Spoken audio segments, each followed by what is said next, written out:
حسین ستارہ ابو ہریرہ، نبی کا پیارا ابو ہریرہ۔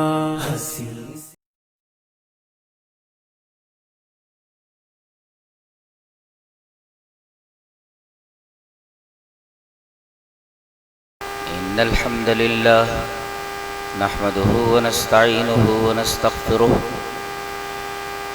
ونعوذ بالله من شرور أنفسنا ومن سيئات أعمالنا من يهده الله فلا مضل له ومن يضلل فلا هادي له وأشهد أن لا إله إلا الله وحده لا شريك له وأشهد أن محمدا عبده ورسوله يا أيها الذين آمنوا اتقوا الله حق تقاته ولا تموتن إلا وأنتم مسلمون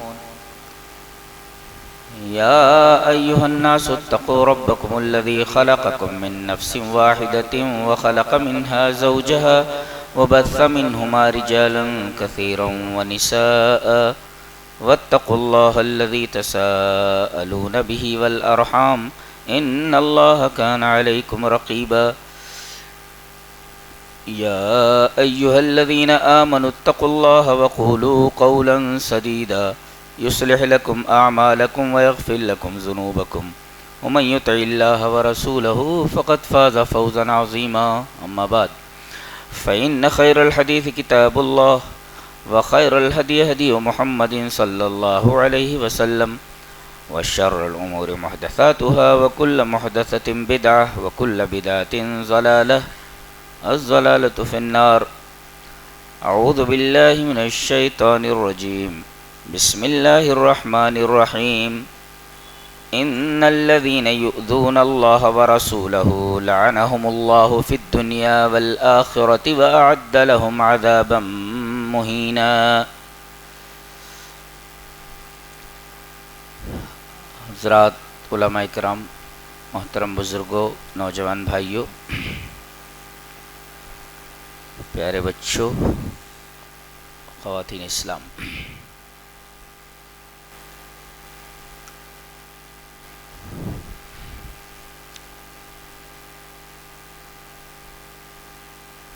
نبی جو ہوتا ہے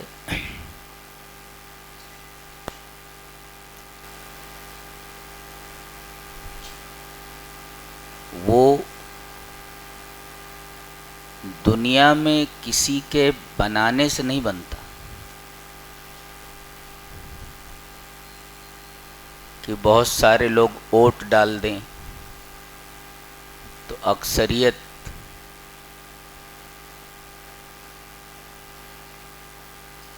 اگر ووٹ ڈال دے تو وہ نبی ہو جاتا ہے۔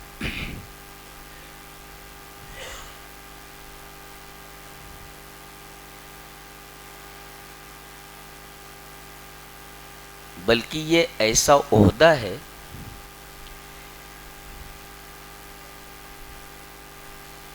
جو براہ راست اللہ کی طرف سے عطا ہوتا ہے، اور یہ کائنات کے تمام عہدوں اور تمام مناصب میں سب سے اعلیٰ درجے کا عہدہ، سب سے اعلیٰ درجے کا منصب ہوتا ہے۔ اور کیوں نہ ہو کہ اس کا سلیکشن مخلوق کی طرف سے نہیں ہوتا، خالق کی طرف سے ہوتا۔ اچھا، تو سلیکشن خالق کی طرف سے، ایسے ہی نہیں، اس کی وجہ ہوتی۔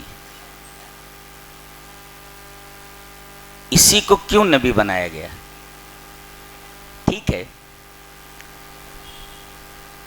مخلوق سے کوئی آدمی نبی نہیں بنتا ہے، بلکہ اس کا سلیکشن خالق کی طرف سے ہوتا ہے، یہ تو معلوم ہوا۔ ایسے ہی نہیں، اس کے اندر کوئی خاص چیز ہوتی ہے تو رب تعالیٰ اس کو سلیکٹ کرتے۔ وہ خاص چیز کیا ہوتی ہے؟ آئیے دیکھتے ہیں روایت تیسرا۔ وعن عبد الله بن مسعود رضی اللہ تعالی عنہ قال ان اللہ نظر فی قلوب العباد فوجد قلب محمد خیر قلوب العباد فاصطفاہ لنفسہ فابتعثہ برسالتہ ثم نظر فی قلوب العباد بعد قلب محمد صلی اللہ علیہ وسلم فوجد قلوب اصحابہ خیر قلوب العباد فجعلهم وزراء نبیہ یقاتلون علی دینہ فما رأى المسلمون حسنا فهو عند اللہ حسن وما رأوا سیئا فهو عند اللہ سیئ رواہ احمد فی مسندہ.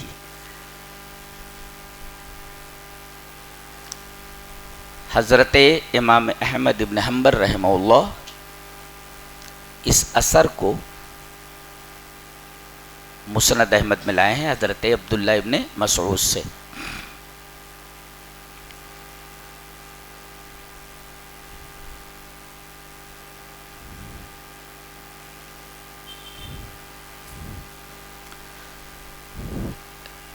اس میں کیا بات کہی گئی ہے؟ اس اثر میں یہ بات کہی گئی ہے، حضرت عبداللہ ابن مسعود فرماتے ہیں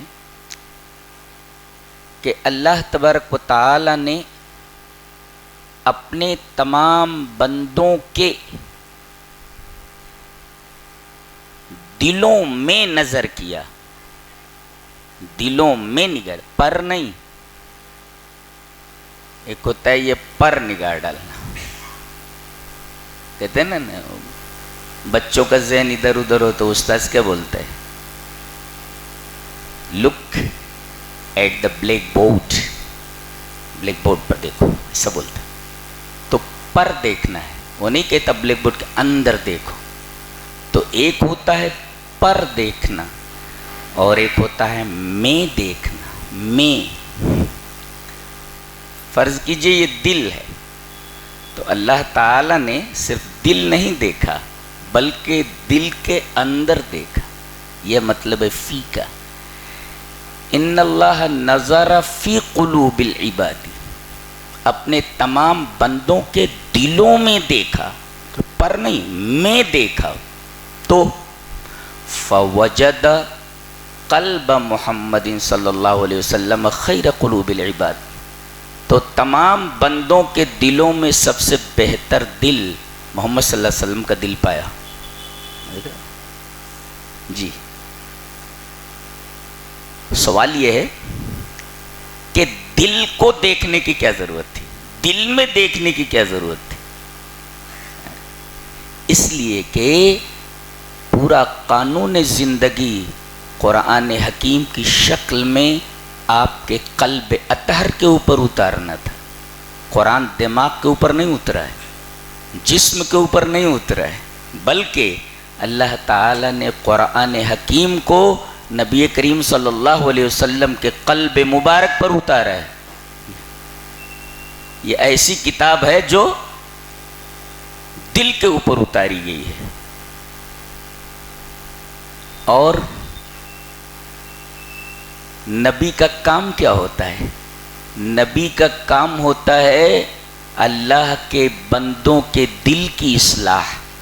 وہ دل کے اوپر کام کرتا ہے، اس لیے کہ پورے جسم انسانی میں سب سے اہم ٹکڑا، سب سے اہم عضو دل ہوتا ہے. اور یہ دل پورے بدن انسانی کو کنٹرول کرتا ہے، کنٹرولر ہے. یہ اگر صحیح ہو جائے تو پورے باڈی کا نظام، پورا جسم کا نظام سدھر جاتا ہے. تو انبیاء کرام دل کے اوپر کام کرتے ہیں، دل کو صحیح کرتے ہیں، قلوب کے اوپر کام کرتے ہیں. تو اللہ تعالی نے اپنے تمام بندوں میں نبی کریم صلی اللہ علیہ وسلم کو منتخب کیا. کیوں؟ اس لیے کہ آپ کے دل پر، آپ کے دل میں نظر کرنے کے بعد سب سے اچھا دل آپ کا پایا، چونکہ آپ سے اچھا کسی کا دل ہی نہیں تھا. لہذا جس کا دل سب سے اچھا تھا اسی کو اللہ تعالیٰ نے منتخب کیا اپنا نبی بنانے کے لیے.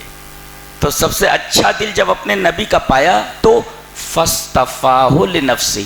اصطفیٰ کا مطلب ہوتا ہے اصطفیٰ یصطفی استفان، ٹو سلیکٹ.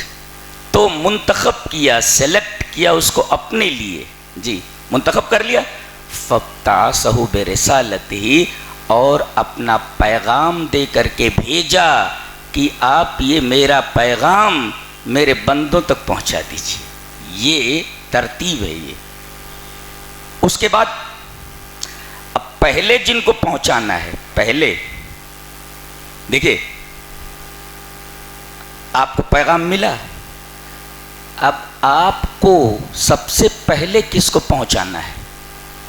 ہاں اللہ تعالی نے پھر اپنے تمام بندوں میں کچھ بندوں کے دلوں میں دیکھا.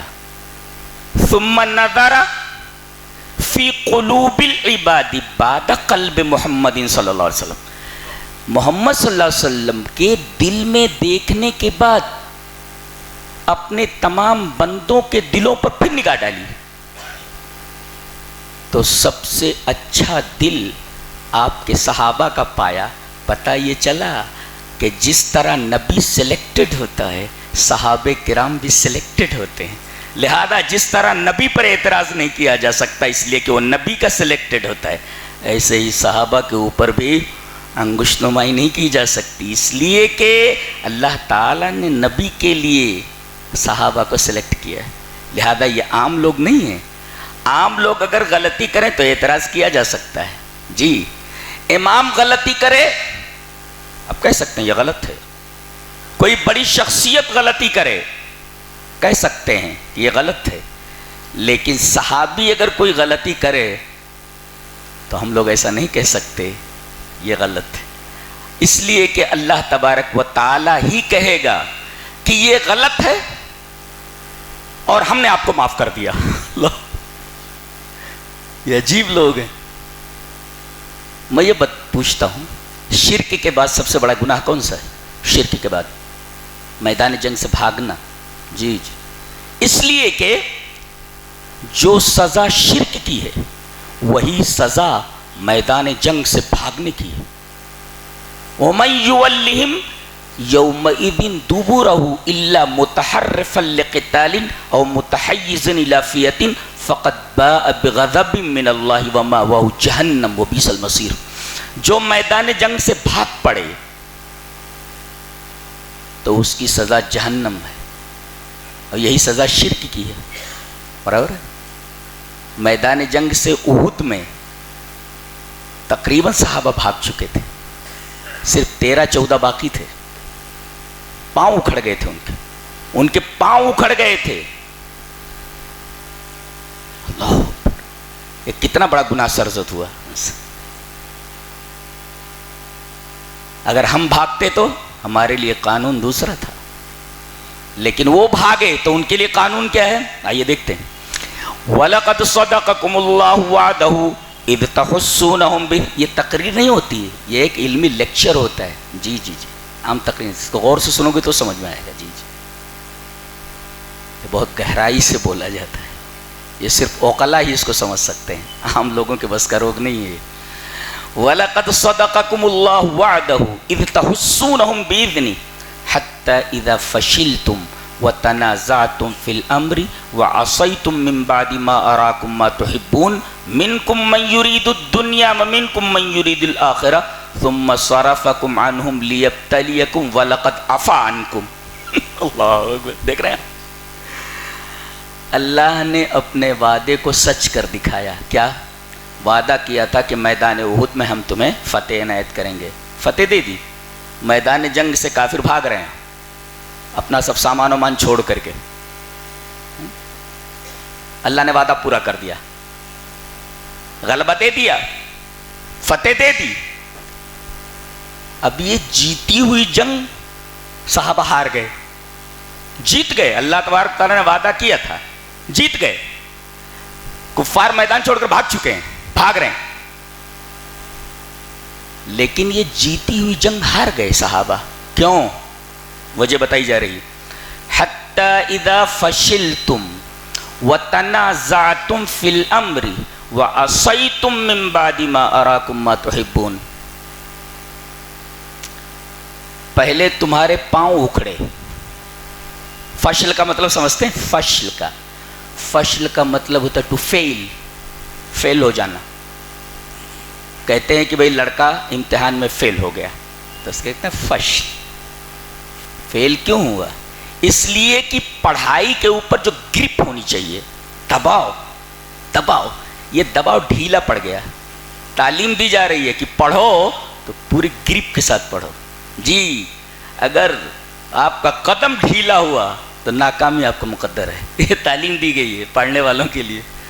آپ کسی بھی فن کو حاصل کرنا چاہ رہے ہیں تو آپ پوری ثابت قدمی کے ساتھ ثابت قدم رہیے، قدم جمائے رہیے، ادھر ادھر مت دیکھیے. ان کے پہلے پیر ڈھیلے ہوئے، گرپ ڈھیلی ہوئی. ثابت قدم تھے، یہ قدم ڈھیلا ہوا. کیوں؟ میدان جنگ میں جو لوگ مال غنیمت لوٹ رہے تھے، کفار جو مال چھوڑ کر کے بھاگ رہے تھے، یہ 50 تیر انداز جن کو نبی کریم صلی اللہ علیہ وسلم نے جبل عینین کے اوپر مقرر کیا تھا اور کہا تھا کہ یہاں سے ہٹنا نہیں یہاں سے. اور عبداللہ ابن جبیر ان کے ہیڈ تھے. اب جب انہوں نے دیکھا فتح ہو گئی ہے، لوگ مال غنیمت لوٹ رہے ہیں، انہوں نے کہا الغنیمہ. کمانڈر نے روکا عبداللہ ابن جبیر نے، بولے ہمیں یہاں سے ہٹنا نہیں ہے. اب انہوں نے نص کے مقابل میں قیاس کیا. کیا؟ نبی نے کہا تھا ہٹنا نہیں. یہ کیا کہہ رہے ہیں؟ نبی نے یہ حکم اس وقت دیا تھا جب میدان جنگ کا فیصلہ نہیں ہوا تھا. اب تو فیصلہ ہو گیا نا، مسلمان جیت گئے اور وہ مال غنیمت بٹور رہے ہیں. دیکھو نص موجود تھا، نص کی موجودگی میں قیاس ہوا، قدم اکھڑ گئے، قدم ڈھیلا ہو گیا. اور اس قدم ڈھیلے ہونے کی وجہ سے آپس میں اختلاف ہوا. جانا چاہیے کہ نہیں جانا چاہیے؟ بہت سارے لوگ نکل گئے وہاں سے. دیکھیں یہ اختلاف ہوا، قدم ڈھیلا ہوا کہ اختلاف ہوا، اور اختلاف کے نتیجے میں اللہ کے رسول کے حکم کی نافرمانی ہوئی. دیکھ رہے ہیں آپ؟ یعنی فشل سے نکلا تنازع اور تنازع سے نکلا عصیان. قدم ڈھیلا ہوا تو آپس میں اختلاف ہوا، اور جب آپس میں اختلاف ہوا تو بعض لوگوں نے میدان چھوڑ دیا، وہ جگہ چھوڑ دی جو سب سے ویک پوائنٹ تھا، جسے ایک کمانڈر ہی سمجھ سکتا تھا. اور اس کے بعد نبی کریم صلی اللہ علیہ وسلم کے حکم کی نافرمانی ہوئی. کیا؟ نبی نے کہا تھا نہ ہٹنا، یہ لوگ ہٹ گئے. ہوئی کہ نہیں؟ منکم من یرید الدنیا ومنکم من یرید الاخرہ. اس میں دو گروپ ہو گئے. ایک دنیا چاہتا تھا کہ مال غنیمت مل جائے، اور ایک آخرت چاہتا تھا کہ نبی کے حکم پر برقرار رہ کر آخرت کا اجر و ثواب لیں. جی. اور اس کے بعد خالد ابن ولید جو اس کمزور پوائنٹ کے اوپر برابر نگاہ رکھے ہوئے تھے. جی میں جب مدینہ میں میرا ایک پروگرام تھا، ایک لیکچر تھا میرا مدینہ میں، مسجد نبوی کے تھوڑا آگے بلادین کیمپ میں. تو پروگرام کے اختتام کے بعد ہم لوگ احد کی طرف گئے جہاں ایک جنگ ہوئی ہے. تو لوگوں نے بتایا کہ نبی کریم صلی اللہ علیہ وسلم اور آپ کے لشکر نے یہاں پوزیشن لے رکھی تھی، مشرکین ادھر تھے، اور وہ جو پہاڑی نظر آ رہی ہے وہاں حضرت خالد بن ولید چند گھوڑ سواروں کے ساتھ اسی کمزور پوائنٹ کے اوپر نگاہ رکھے ہوئے تھے. یہ جو جبل عینین ہے یہ کمزور پوائنٹ تھا، یہ کمزور پوائنٹ ہے. اور جیسے ہی یہاں سے ہٹے حضرت خالد نے دیکھا ارے ہٹ گئے یہ لوگ، وہاں سے گھوڑوں کو لے کر کے جتنے لوگ تھے وہاں سب کی گردن مار دی، اور اس کے بعد یوں گھوم کر کے پیچھے سے ان کے اوپر سوار ہو گئے، اور تھوڑی دیر کے اندر تقریباً 70 صحابہ مارے گئے.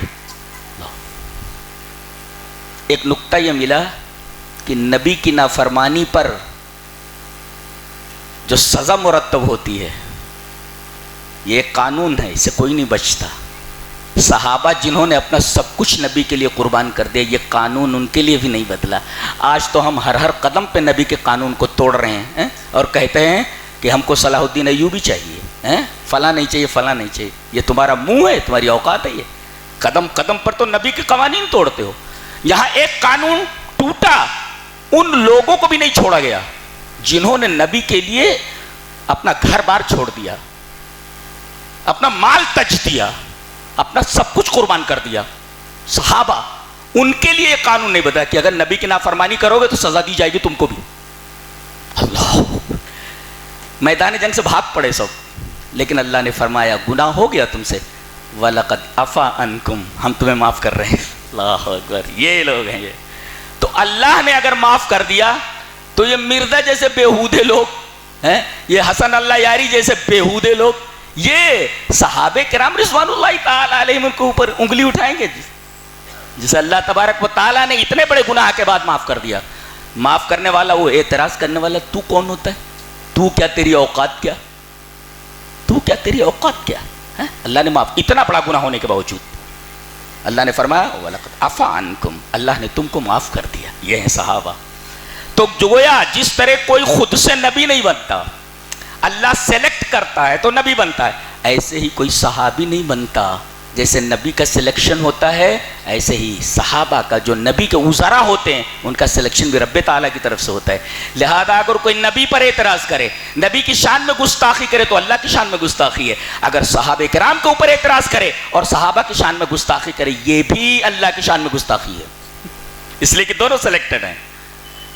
جی، اللہ تعالیٰ نے حدیث میں فَجَعَلَهُمْ وُزَرَاءَ نبی، ان کے دلوں کو، صحابہ کرام کو، ان کے دلوں کو سب سے بہترین دل پایا تمام بندوں، لہذا اپنے نبی کے وزراء کے طور پر ان کو مقرر کر دیا۔ یقاتلون علی دینہ، جو اللہ کے دین کے لیے لڑتے ہیں۔ اور یہ اتنے بڑے لوگ ہیں کہ جس چیز کو تمام صحابہ صحیح کہہ دیں وہ صحیح ہے اللہ کے نزدیک، اور جس چیز کو برا کہہ دیں اللہ کے نزدیک وہ بھی برا ہے۔ اتنے بڑے لوگ ہیں یہ۔ فما رأى المسلمون حسنا فهو عند الله حسن، روایت حسن درجے کی ہے، مسند احمد کی روایت، کہ جسے صحابہ اچھا کہہ دیں وہ اچھا ہے، اور جسے برا کہہ دیں برا ہے۔ تمام صحابہ کرام کا اجماع ہو جائے کسی چیز پر۔ اسی سے علامہ البانی نے یہ مسئلہ نکالا ہے کہ امت مسلمہ کے علماء جس مسئلے پر جمع ہو جائیں وہ مسئلہ اجماعی ہوتا ہے، وہ اجماع ہے اس کے اوپر، وہ بھی کتاب و سنت کی طرح قابل عمل ہوتا ہے۔ تو ہم یہ کہہ رہے تھے کہ نبی جو ہوتا ہے وہ خود نہیں بنتا، اللہ اس کو سلیکٹ کرتا ہے، منتخب کرتا ہے، اور منتخب کو مصطفیٰ کہتے ہیں اور سلیکشن کو استفاء کہتے ہیں، وہی لفظ ہے فاصطفاہ لنفسہ۔ اللہ تبارک و تعالیٰ نے نبی کو اپنے لیے سلیکٹ کیا، منتخب کیا۔ اب ظاہر ہے کہ انتخاب اس کا ہے، لہذا کوئی نبی پر اعتراض کرے تو گویا کہ اللہ کے سلیکشن کے اوپر اعتراض ہے۔ کوئی گستاخی کرے تو اللہ تبارک و تعالیٰ کی شان میں گستاخی ہے۔ یہ جو آیت کریمہ میں نے پڑھی ہے خطبہ مسنون ہونے کے بعد، دیکھیے اللہ کے رسول کو تکلیف پہنچانے، تکلیف اللہ تعالیٰ نے اسے اپنی تکلیف کے ساتھ جوڑ دیا ہے۔ اللہ، کتنی بڑی بات ہے۔ ان الذین یؤذون اللہ ورسولہ، جو لوگ اللہ کو تکلیف پہنچاتے ہیں اور اس کے رسول کو تکلیف پہنچاتے ہیں۔ دیکھیے اللہ نے اپنے ساتھ رسول کو بھی جوڑا ہے، یعنی رسول کو تکلیف پہنچانا اللہ کو تکلیف پہنچانا ہے۔ کتنی بڑی بات ہے۔ ایسے لوگ جو تکلیف پہنچاتے ہیں ان کے لیے کہا کہ ان کے لیے 3 سزائیں ہیں۔ لعنہم اللہ فی الدنیا، دنیا میں ان کے اوپر لعنت، لعنت کا مطلب اللہ کی رحمت سے دوری، البعد عن الرحمہ، البعد رحمت اللہ، اللہ کی رحمت سے دوری، وفی الآخرہ، اللہ کی رحمت سے دوری آخرت میں بھی۔ تو یہ 2 سزائیں، دنیا میں اللہ کی رحمت سے دوری اور آخرت میں بھی اللہ کی رحمت سے دوری، ان کے اوپر رحم نہیں کیا جائے گا۔ وَأَعَدَّ لَهُمْ عَذَابًا مُهِينًا، اور دنیا میں ان کے لیے ذلت کن، رسوا کن عذاب ہے، یعنی دنیا میں بھی ان کو سزا ملتی ہے۔ جی، دنیا میں بھی ان کو سزا ملتی ہے۔ جو لوگ نبی کریم صلی اللہ علیہ وسلم کی سیرت پاک کا مطالعہ کرتے ہیں ان کو معلوم ہے کہ آپ کے دور نبوت میں مکہ میں 5 لوگ ایسے تھے جو نبی کریم صلی اللہ علیہ وسلم کو تکلیف پہنچانے میں سب سے پیش رہتے تھے. آس ابن وائل سہمی ایک، اسود ابن المطلب، اسود ابن عبد یغوث، حارث ابن قیس، ولید ابن مغیرہ. یہ 5 لوگ تھے جو نبی کریم صلی اللہ علیہ وسلم کی شان میں گستاخی اور نبی کریم صلی اللہ علیہ وسلم کی ایذا اور آپ کو آپ کی تکلیف رسانی کے در پہ رہتے تھے ہمیشہ. جانتے ہیں جنہوں نے سیرت نبی کا مطالعہ کیا ہے، ان 5 کی سزا آپ دیکھ لیں، اللہ نے ان کو سزا کیسی دی ہے. اس لیے کہ اللہ نے فرمایا اِنَّا كَفَيْنَاكَ الْمُسْتَهْزِئِينَ، ہم آپ سے مذاق کرنے والے، آپ کو تکلیف پہنچانے والے، آپ کی شان میں گستاخی کرنے والوں سے نمٹنے کے لیے کافی ہیں. ہم نمٹتے ہیں نا. اللہ اکبر.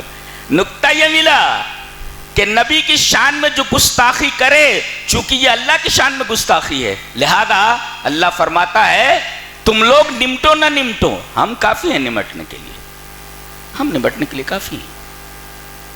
اور نمٹا اللہ تبارک تعالیٰ نے. ابو جہل کتنی بے دردی سے مارا گیا میدان بدر میں مارا گیا. جتنے بھی اس طریقے کے لوگ تھے، ابو لہب کیسا مارا گیا، کیسا کس مرض میں مبتلا ہو کر کے مارا ہے. کہتے تھے یہ طاعون یا وہ جو اونٹوں کو کوئی بیماری ہوتی ہے اور اس کو چھوت کی بیماری کہا جاتا تھا، ویسے بھی تمام چھوت چھات کو مانتے تھے، متعدی بیماریوں کو مانتے تھے، تمام رسوم جاہلیہ کو مانتے تھے. اتنے جاہل تھے کہ جب گھر سے باہر نکلتے تھے تو دیکھتے تھے پرندہ بیٹھا ہوا ہے، پرندوں کو اڑاتے تھے. ہوش، پرندہ اگر داہنی طرف اڑ گیا تو کام کرنے کے لیے چلے جاتے تھے، بائیں طرف اڑ گیا تو واپس لوٹ آتے تھے. آج بھی وہی ہے، شکل بدل گئی ہے. کار سے جا رہے ہیں، بلی راستہ کاٹ گئی، واپس چلو واپس چلو.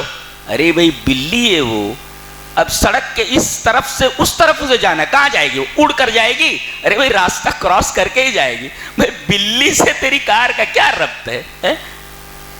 کہتے ہیں کہ کبھی کبھی ایسا ہو جاتا ہے، بلی راستہ کاٹ گئی تو آگے حادثہ ہو جاتا ہے. یہ حادثہ بلی کی وجہ سے نہیں ہوا، یہ ڈائیورشن آف مائنڈ ہے. یہ ڈائیورشن آف مائنڈ اس کو بولتے.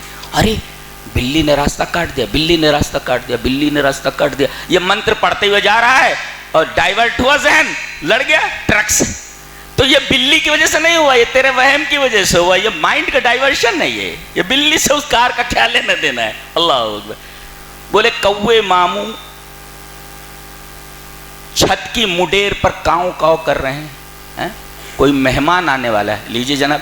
تو یہ تمام رسوم جاہلیہ جو اس وقت موجود تھی کسی نہ کسی شکل میں آج موجود ہے. اب تو علم دھیرے دھیرے بڑھ رہا ہے اور یہ رسوم ختم ہو رہی ہیں، لیکن کہیں ریموٹ کارنر پر آپ دیکھیے جنگلوں میں یا جہاں دیہات کے لوگ ہیں وہاں پر یہ رسوم موجود ہیں آج بھی.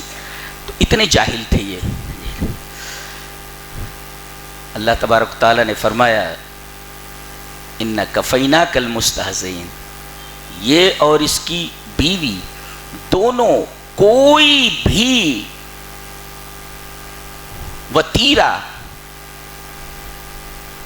کوئی بھی طریقہ، کوئی بھی موقع نبی کریم صلی اللہ علیہ وسلم کو ستانے کا نہیں چھوڑتے تھے. اس کی بیوی تو باقاعدہ راستے میں کانٹے رکھ دیتی تھی، ام جمیل. اللہ تبارک و تعالی نے اس کے بارے میں پوری سورت اتار دی. تبت یدا ابی لہب. کتنی بڑی سزا ہے یہ، کتنی بڑی سزا ہے.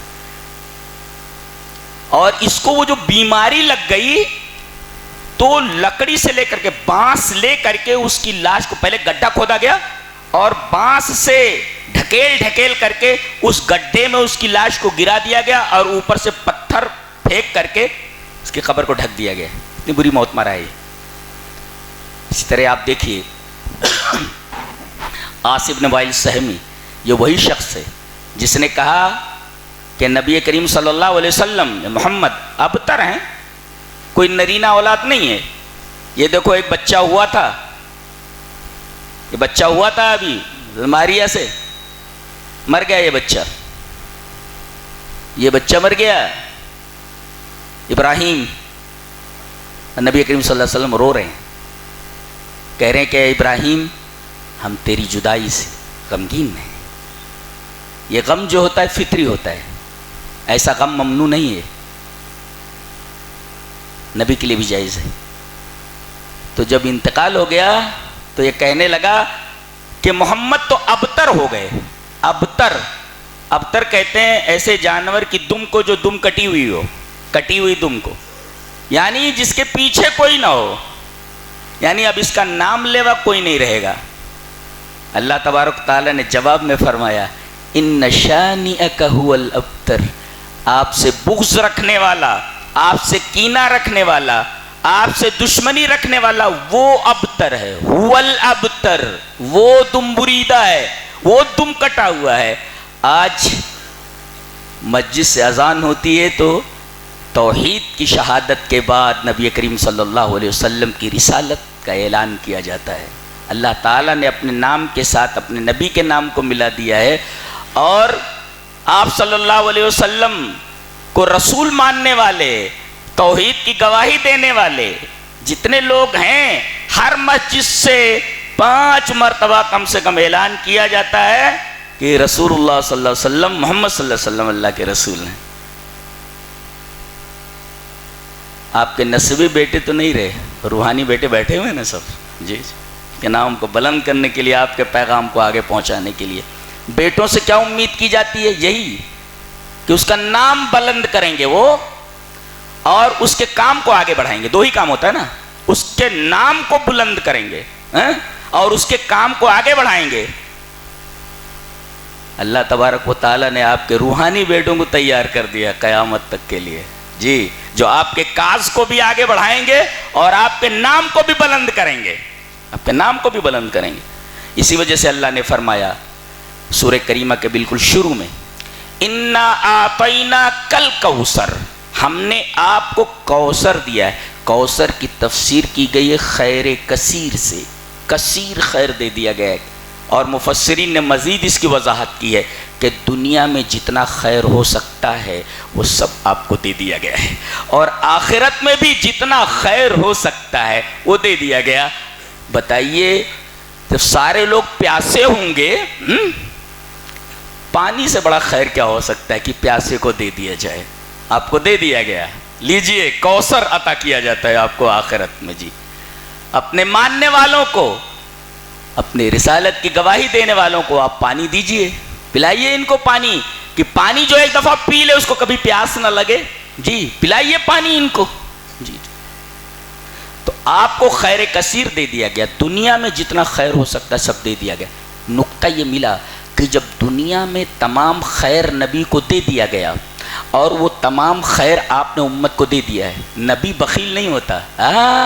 وَمَا هُوَ عَلَى الْغَيْبِ بِضَنِينٍ، غیب سے آپ کو جو خبر ملی ہے، جو بات دی گئی ہے، اس پر آپ بخیل نہیں ہیں، یعنی جو جو چیزیں آپ کو دی گئی ہیں سب آپ امت کو پہنچا دیجئے، بخیل مت ہوئیے۔ تو جتنا خیر آپ کو ملا تھا سب آپ نے اپنی امت تک پہنچا دیا۔ اب کوئی بدعتی نئی چیز نکالتا ہے شریعت کے نام پر تو نبی کو بخیل مان رہا ہے کہ یہ تو آپ دیا ہی نہیں، اور اگر نہیں دیا تو خیر نہیں ہے، نہیں دیا تو خیر ہی نہیں ہے نا، تو تم نے کہاں سے نکالا؟ یہ تو مانتے ہو کہ یہ خیر نہیں ہے۔ اگر یہ خیر ہوتا تو نبی کو سارا خیر دے ہی دیا گیا ہے، اگر وہ خیر ہوتا تو تم کو دیا جاتا نا، اس لیے کہ نبی تو بخیل نہیں ہے۔ تم نے نبی کو بخیل مانا کہ بہت ساری چیزیں ہیں جو خیر ہیں مگر نبی نے نہیں دیا۔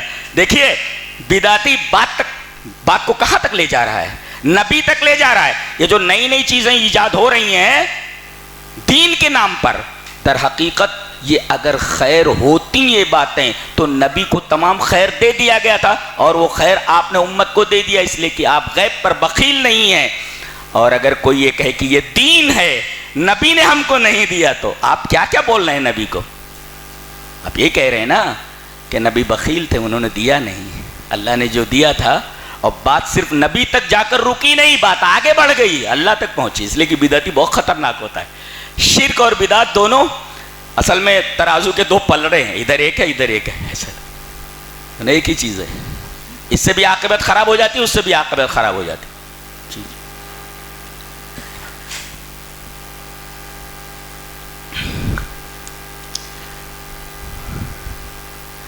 تو انا اعطیناک الکوثر، ہم نے آپ کو جتنا خیر ہو سکتا تھا دنیا میں وہ سب دے دیا آپ کو. آخرت میں بھی جتنا خیر ہو سکتا ہے ہم آپ کو دیں. کتنی بڑی بات ہے یہ. سب سے بڑی بات تو حوض کوثر پر پانی دینا ہے اور دوسرے اپنے امتیوں کی سفارش کرنی ہے. آپ سجدے میں چلے جائیں گے کاہے کے لیے؟ اپنے امتیوں کی سفارش کے لیے. اللہ فرمائے گا اپنا سر اٹھائیے، مانگیے، دیا جائے گا آپ کو. اللہ سل تعطا، مانگیے.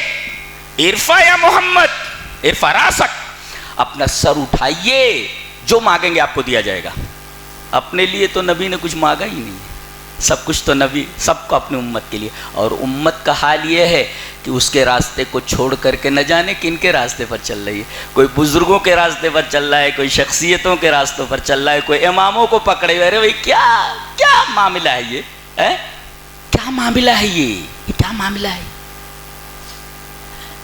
جس کے راستے پر چلنا چاہیے، جس نے تمہارے لیے اپنا سب کچھ قربان کر دیا، اور قیامت میں وہ دعا بچا کر رکھی ہوئی ہے، جس دعا سے آپ سفارش کریں گے اپنے امتیوں کی، وہ دعا تو آپ نے چھپا کر رکھی ہوئی. تمام انبیاء نے تو وہ دنیا ہی میں دعا مانگ لی تھی، وہ دعا تو آپ نے بچا کر رکھی ہوئی.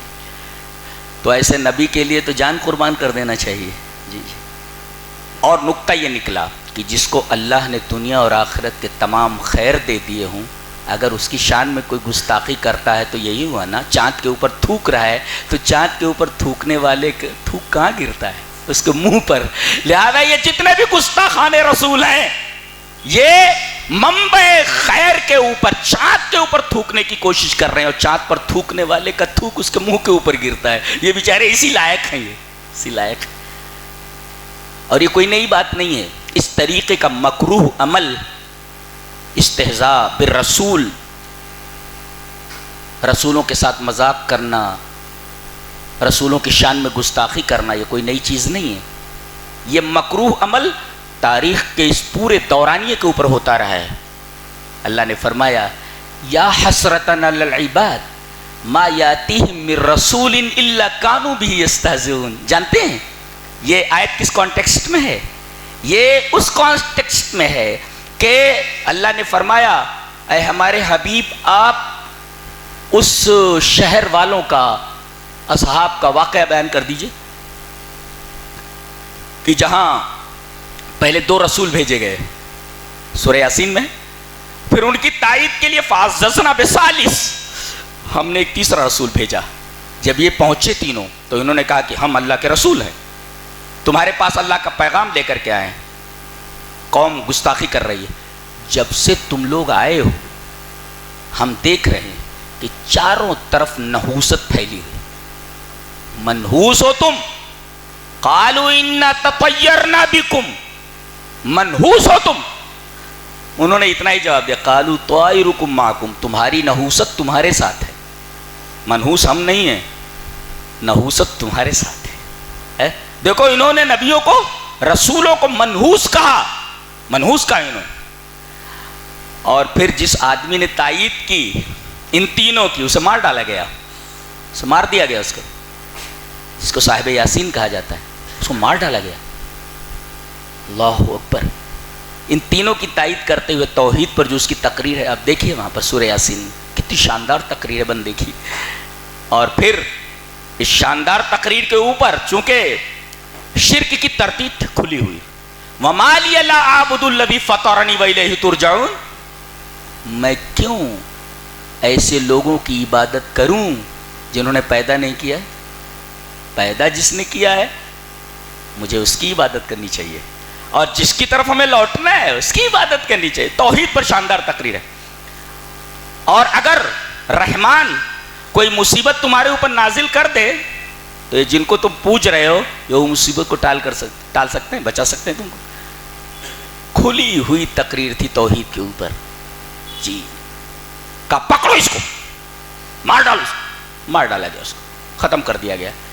اللہ تبارک و تعالیٰ نے آگے فرمایا یا حسرتن علی العباد, کتنی قابل افسوس بات ہے یہ, قابل تاسف بات ہے. بندوں کی یہ حرکت انتہائی قابل, یا حسرتن علی العباد, بندوں کی یہ حرکت انتہائی قابل افسوس ہے. کیا؟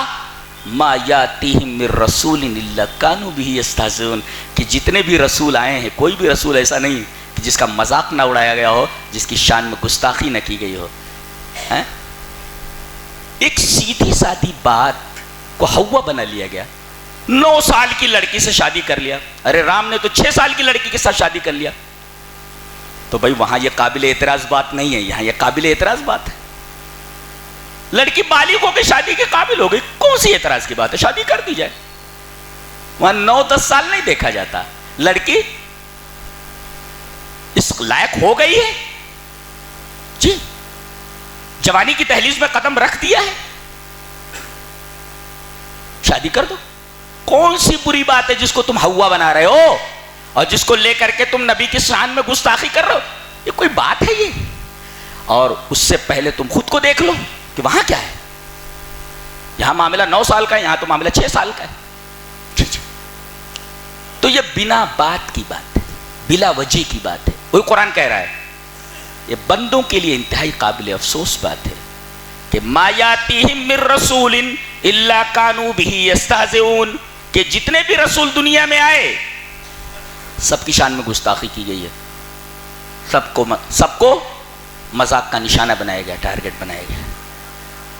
حضرت نوح علیہ السلام کو کشتی بنا رہے ہیں, یہ نہیں جان رہے پوری قوم کہ کیا ہونے والا ہے ان کے ساتھ. اللہ کیا ہونے والا ہے ان کے ساتھ نہیں جان رہے.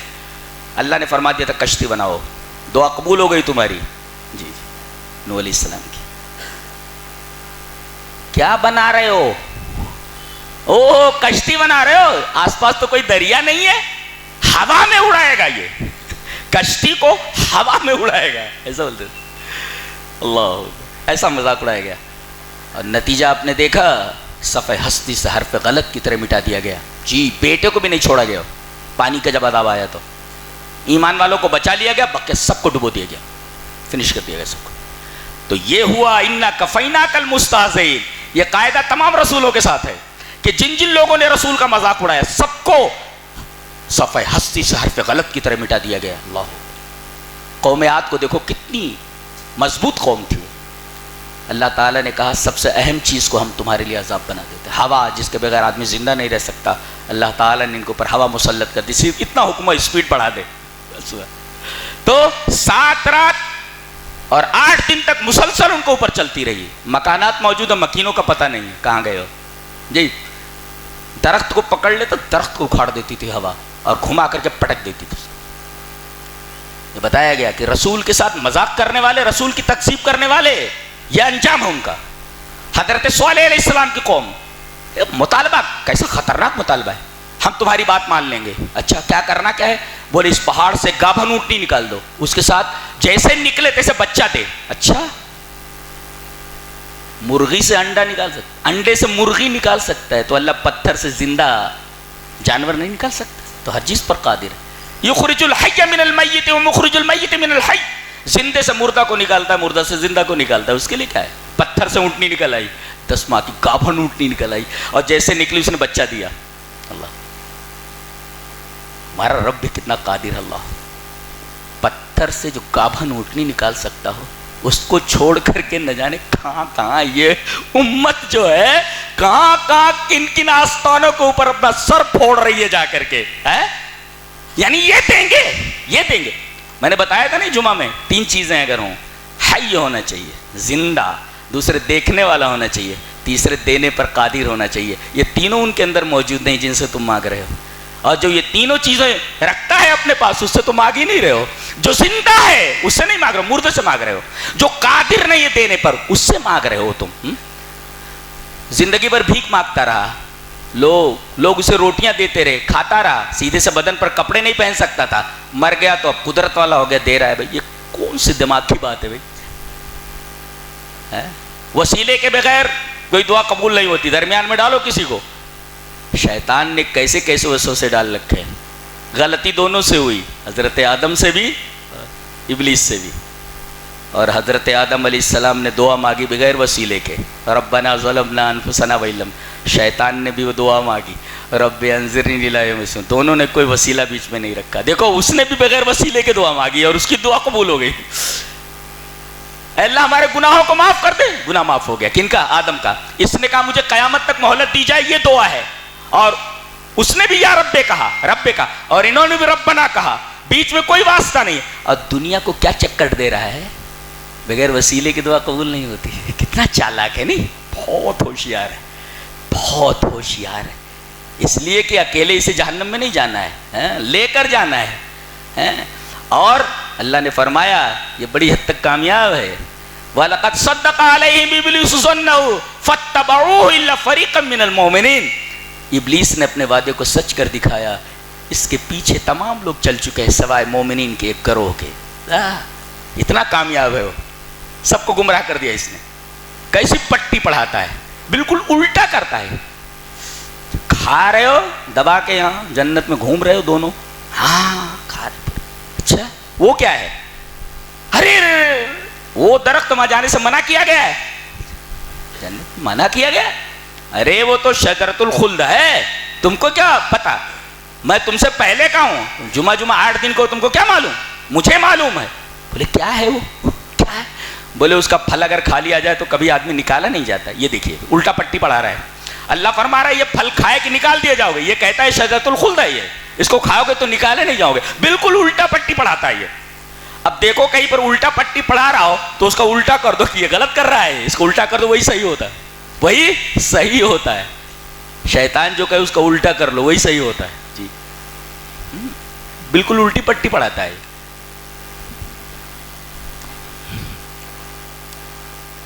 اللہ نے فرمایا یا حسرتن علی العباد ما یاتیہم من رسول الا کانوا بہ یستہزئون.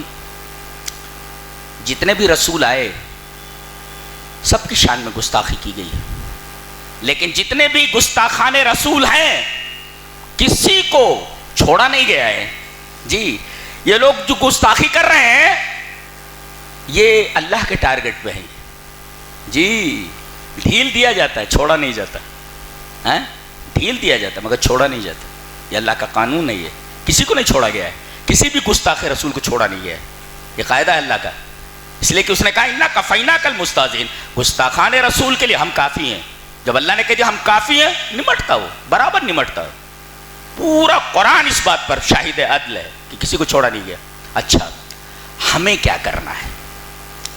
اللہ تو نمٹ گئے، ہمیں کیا کرنا ہے؟ کوئی اگر رسول اللہ صلی اللہ علیہ وسلم کی شان میں گستاخی کرے تو ہمیں کیا کرنا ہے؟ اللہ نے بتا دیا ہے. کیا بتایا؟ پہلے تو یہ ہے کہ رسول کی تعلیمات پر عمل کرو، خود اپنی زندگی میں لاؤ. یہ قاعدہ ہے. اللہ نے کیا فرمایا؟ وَلَوْ أَنَّهُمْ فَعَلُوا مَا يُوعَظُونَ بِهِ لَكَانَ خَيْرًا لَهُمْ وَأَشَدَّ تَثْبِيتًا وَإِذًا لَآتَيْنَاهُمْ مِن لَّدُنَّا أَجْرًا عَظِيمًا وَلَهَدَيْنَاهُمْ صِرَاطًا مُّسْتَقِيمًا. کوئی رسول کی شان میں گستاخی کرے تو ہمارا وتیرہ کیا ہونا چاہیے؟ پہلے رسول کی تعلیمات کو خود اپنی زندگی میں لاؤ. تمہاری زندگی سے رسول غائب ہے اور تم احتجاج کرنے کے لیے میدان میں اتر آئے ہو. پہلے زندگیاں دیکھو اپنی. تم کون ہو؟ تم کون ہو؟ تم تو رسول اللہ صلی اللہ علیہ وسلم کی سنتوں کو بالکل الٹ چل رہے ہو. تم سے بڑا گستاخ رسول کون ہے؟ تو ایک گستاخ رسول کے مقابلے میں ہے. یہ بڑا عجیب معاملہ ہے. فرمایا گیا وَلَوْ أَنَّهُمْ فَعَلُوا مَا يُوعَظُونَ بِهِ. جو ان کو نصیحت کی جاتی ہے انہیں چاہیے کہ اس پر عمل کریں. تو 4 فائدے اس کے. اللہ اکبر. اگر آپ رسول کی تعلیمات پر عمل کرتے ہیں تو اس کے 4 فائدے. ایک، لَكَانَ خَيْرًا لَهُمْ. سب سے بہتر ہوں گے آپ. جی خیریت آپ کے ساتھ ہے. یہ دیکھو خیریت اسی میں ہے کہ پہلے آپ عمل کریں رسول کی تعلیم پر. خیریت.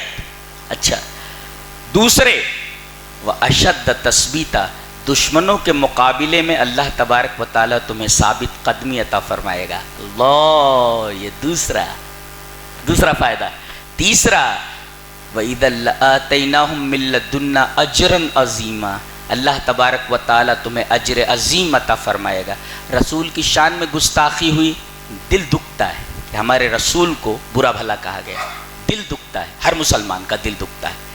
تو یہ جو دل دکھا ہے اور اس پر آپ نے صبر کیا ہے، تو صبر پر تو اجر عظیم ہے، یہ اجر عظیم ملنے والا ہے. اجر عظیم کو مبہم رکھا گیا، وہ اجر عظیم کیا ہے ہمیں معلوم نہیں، پتہ نہیں اللہ تبارک و تعالیٰ کون سا بڑا اجر دینے والا ہے. جی یہ تیسرا ہے. چوتھا، وَلَهَدَيْنَاهُمْ صِرَاطًا مُسْتَقِيمًا، اللہ تبارک و تعالیٰ دنیا میں بھی تمہیں سیدھے راستے پر چلائے گا اور آخرت میں بھی تمہیں سیدھا راستہ دکھائے گا، وہاں بھی تم پرسلات سے پار ہو جاؤ گے اور دنیا کے راستے پر بھی تم پار ہو جاؤ گے.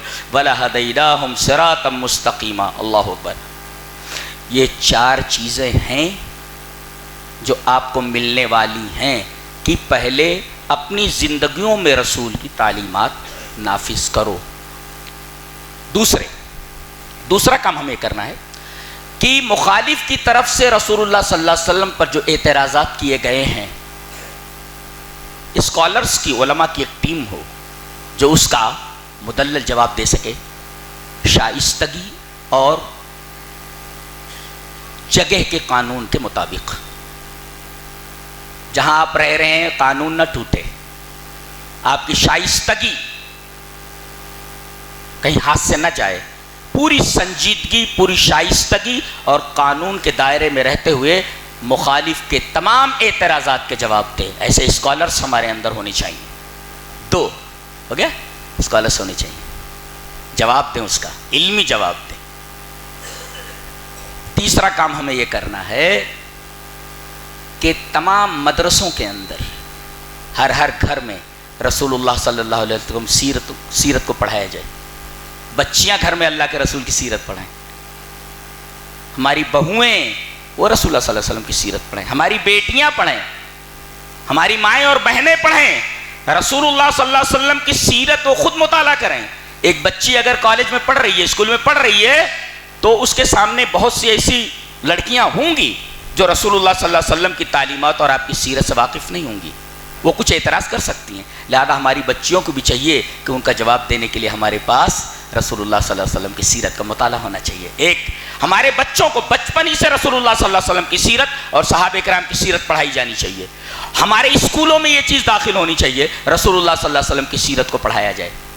جی ایک کام اور کرنا ہے کہ باقاعدہ ایک ٹیم ہو جو رسول اللہ صلی اللہ علیہ وسلم کی سیرت کو غیر مسلم بھائیوں کے پاس اچھے انداز میں پیش کریں.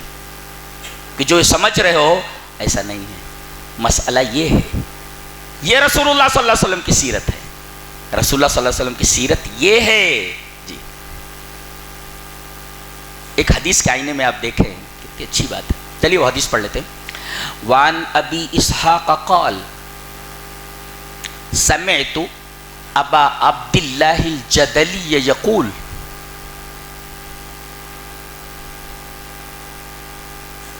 سألت عائشة رضی اللہ تعالی عنہ عن خلق رسول اللہ صلی اللہ علیہ وسلم فقالت كان رسول اللہ صلی اللہ علیہ وسلم لم يكن فاحشا ولا متفحشا ولا سخابا في الاسواق ولا يجزي بالسيئة السيئة ولكن يعفو ويصفح. رواه الترمذي في ابواب البر والصلة والآداب. یہ امام ترمذی کی بات ہے. ایک صحابی آتے ہیں اور کہتے ہیں کہ ایک صاحب آتے ہیں کہتے ہیں کہ ام المومنین ایک بات پوچھنی ہے. پوچھو. رسول اللہ صلی اللہ علیہ وسلم کے اخلاق بتائیے. آپ اخلاق آپ کے کیسے تھے؟ بتا رہی ہوں. لم یکن فاحشا ولا متفحشا، نہ تو آپ فاحش تھے نہ متفحش تھے. فاحش کسے کہتے ہیں؟ جو زبان سے گالی نکالے، بات کرے تو برابر ہے. آج کل تو ایک دوسرے سے ملتا ہے، ڈائریکٹ ملتا ہے تیری بہن کا، تیری ماں کا، ایسا بولتا. اللہ یعنی یہ کوئی معیوب بات نہیں سمجھی جاتی ہے. ایک دوست سے گالی کے ساتھ ملتا ہے. یہ کیسی تہذیب ہے بھائی؟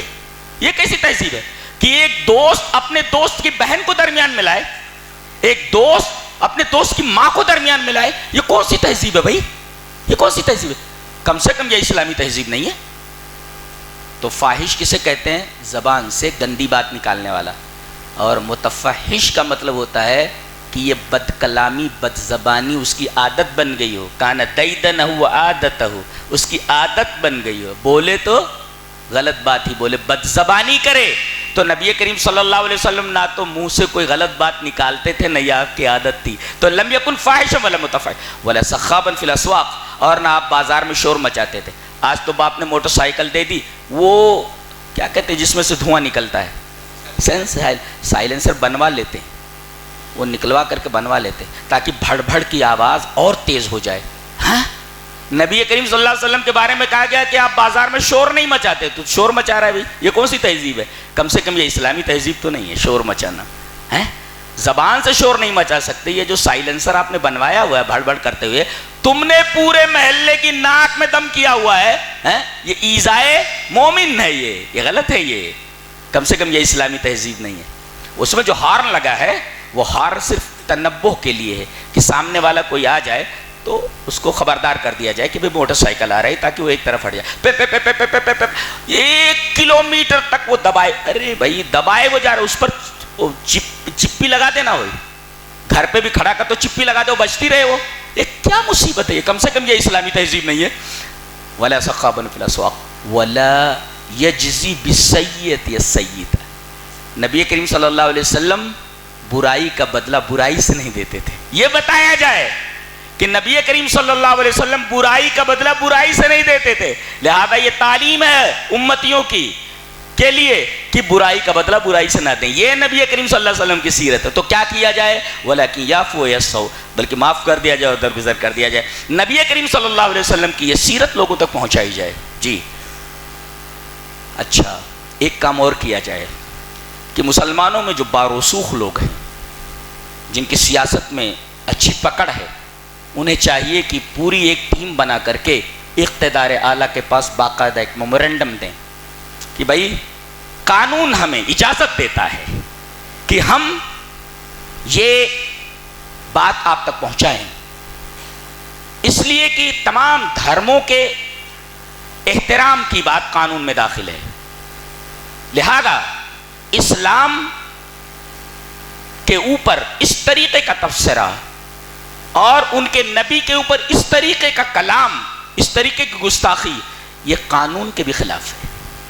لہذا اقتدار اعلیٰ کو چاہیے کہ ایسے بدزبان آدمی کی زبان کا تدارک کرے اور اس کو قرار واقعی سزا دے. جی ایک کام یہ کرنا. تیسری چیز یہ ہے کہ احتجاج نہ کریں. احتجاج کا کیا مطلب ہوتا ہے؟ ایک موب لے کر کے آپ سڑک کے اوپر نکلے, نعرہ لگاتے ہوئے کرتے ہوئے اللہ اللہ اللہ, اس کی اجازت. اس لیے کہ اگر اس طریقے کا موب لے کر کے آپ چلاتے الاتے نکلیں گے, کسی دشمن کو ایک موقع مل جائے گا اس احتجاج میں شامل ہو کر کے اس احتجاج کے رخ کو پلٹ دے گا ایک غلط چیز کی طرف. اس لیے کہ موب میں کون کس کو دیکھتا ہے. لہذا اس چیز سے بھی بچا جائے, غیر ضروری احتجاج سے بھی بچا جائے. یہ طریقہ نہیں ہے بات کو منوانے کا, اس لیے کہ بات ایک نیا رخ لے سکتی ہے اگر اس طریقے کی چیز ہو جائے. اس طریقے کی اگر چیز کچھ ہو جائے تو یہ اپنے حق میں ایک نیا رخ لے سکتا ہے معاملہ. ہم کچھ کرنے کے لیے جا رہے ہیں, کسی نے رخ کو دوسری طرف موڑ دیا, اس لیے کہ شیطان تو ہر جگہ موجود رہتا ہے, ایک اچھی چیز کو ایک غلط روٹ دے دیتا ہے. تو نبی کریم صلی اللہ علیہ وسلم کی شان میں اگر کوئی گستاخی کرے یا کلام اللہ کے تعلق سے ایسی کوئی بات آئے, جلائے یا کچھ کرے, تو ہم لوگوں کا یہی معاملہ ہونا چاہیے جو میں نے ترتیب وار بیان کیا ہے. یہ ساری چیزیں ہونی چاہیے. اللہ اکبر. ویسے اللہ تبارک و تعالیٰ نے جو یہ وعدہ کیا ہوا ہے کہ ہم مستہزئین کے لیے, گستاخان رسول کے لیے ہم کافی ہیں, بالکل کافی ہے. وہ چند لوگ جن کا میں نے نام بتایا ان کا بھی معاملہ سن لیجیے. ولید ابن مغیرہ, یہ اسلام کے بہادر شہزادے, ماؤں نے ایسا نوجوان پیدا نہیں کیا ہے. جتنی جنگیں لڑی ہیں 100 سے زائد جنگیں لڑی, کسی میں ہارے نہیں ہیں. ایسا کوئی شمشیر زن, ایسا کوئی بہادر دکھتا ہی نہیں پوری تاریخ میں. جی اور وہ بھی اتنا لڑنے کے بعد بھی کوئی اسے مار نہیں سکا. جی وہ اپنی موت مرے ہیں. رو رہے تھے وہ. پھر آپ رو رہے ہیں؟ بولے شہادت نہیں ملی، شہادت نہیں ملی، شہادت نہیں ملی مجھے. اللہ. اب جب سیف اللہ کہہ دیا گیا اللہ کی تلوار، تو اللہ کی تلوار ٹوٹے گی کیسے؟ اگر قتل کر دیا جائے تو تلوار ٹوٹ گئی نا. اللہ کی تلوار کہاں ٹوٹتی ہے؟ یہ تلوار ہے اللہ کی تلوار. بتائیے جس نوجوان کو سیف اللہ کہہ دیا جائے اللہ کی طرف سے، اللہ کی تلوار، کتنا بہادر ہوگا اندر. اس کے باپ ہے یہ، اس کا باپ ہے یہ. بیٹا اسلام کے لیے سب، یہاں تک کہ ایک دفعہ مسلمانوں کے خلاف لڑا، اس میں بھی جیت گیا وہ. اللہ نے کبھی ہار ان کی قسمت میں لکھی ہی نہیں تھی. تھوڑی ہی دیر کے اندر 70 صحابہ کرام مارے گئے. اللہ، انہی کی تھی وہ. بہت ہی جنگجو تھے. اور یہ واحد آدمی ہے کہ جتنے بھی لوگ تھے سبوں نے نبی کریم صلی اللہ علیہ وسلم کو ستایا ہے، پریشان کیا ہے. یہ شخص تاریخ نہیں ملتی ہے کبھی یہ نبی کریم صلی اللہ علیہ وسلم کے سامنے آئے ہوں اور انہوں نے نبی کی شان میں گستاخی کی ہو. بہادر لوگ کبھی اس طریقے کی چیز نہیں کرتے. جی جی، بہت بڑا بہادر. کبھی ان کے بارے میں تاریخ نہیں ہے. سب کے بارے میں ہے، ابو جہل کے بارے میں ہے، ابو لہب کے بارے میں، فلاں کے بارے میں، فلاں کے بارے میں، کہ ان سب نے نبی کریم صلی اللہ علیہ وسلم کی شان میں گستاخی. حضرت خالد کے بارے میں نہیں آتا. جی نہیں. بہادر لوگ یہ حرکتیں کرتے ہی نہیں ہیں. ان کو تو اپنی بہادر ہوتے ہیں وہ. جی وہ اس طریقے کے کام نہیں کرتے، چھچورے کام ہیں یہ. جی بہادر ایسے کام نہیں کرتے ہیں. نبی کریم صلی اللہ علیہ وسلم کے آڑے کبھی نہیں آئے حضرت خالد بن ولید. اور ایک دفعہ آئے تو پورے بہادرانہ شان سے آئے اور غالب ہو گئے ہو. مسلمانوں کی سستی کی وجہ سے وہ غالب آ گئے ہو. تو جتنی جنگیں لڑے ان کا باپ ہے یہ رسول اللہ صلی اللہ علیہ وسلم کو بہت دکھ دینے والا آدمی تھا. وہ کہتے ہیں ایک تیر فروش کی دکان سے گزرا جہاں تیر بکتے تھے. اس کی پنڈلی میں وہ تیر لگ گیا. اتنی تکلیف ہوتی تھی اس کو، تڑپ تڑپ کر کے مرا ہے آدمی. حالانکہ تیر تو لوگوں کو لگ ہی جاتا ہے، لیکن وہ تیر اس کی موت کا باعث بنا. جانتے حارث ابن قیس، اس کے ناک میں سے خون اور پیپ آنے لگا تھا. یہ رسول کو بہت ستاتا تھا. حارث ابن قیس یہ اس ناک کی پیپ اور خون نکلنے کی وجہ سے مارا گیا ہے. جی. اور عاص بن وائل سہمی، عاص بن وائل سہمی کے بارے میں ہے کہ یہ شخص بھی یہ کسی مرض میں مبتلا ہوا، بہت مضر مرض تھا اور اس میں مارا گیا. یہ جتنے لوگ ہیں سب کے بارے میں آپ تاریخ اٹھا کر دیکھیے تو کسی نہ کسی مرض میں مبتلا ہو کر کے سب کے سب مارے گئے ہیں تڑپ تڑپ کر. تو گستاخان رسول کا انجام یہی ہونا. لہٰذا ہمیں کوئی فکر نہیں کرنی چاہیے، بس رسول اللہ صلی اللہ علیہ وسلم کی سیرت کو اپنی زندگی میں نافذ کرنا چاہیے، لوگوں کے سامنے رسول اللہ صلی اللہ علیہ وسلم کی سیرت کو پیش کرنا چاہیے. اللہ تبارک و تعالیٰ ہمیں نیک عمل اور اچھی سمجھ کی توفیق عطا فرمائے. وآخر دعوانا الحمدللہ رب العالمین. مزید علماء اور مقررین کے بیانات سننے کے لیے ہمارے YouTube چینل کو سبسکرائب کیجیے. جزاک اللہ.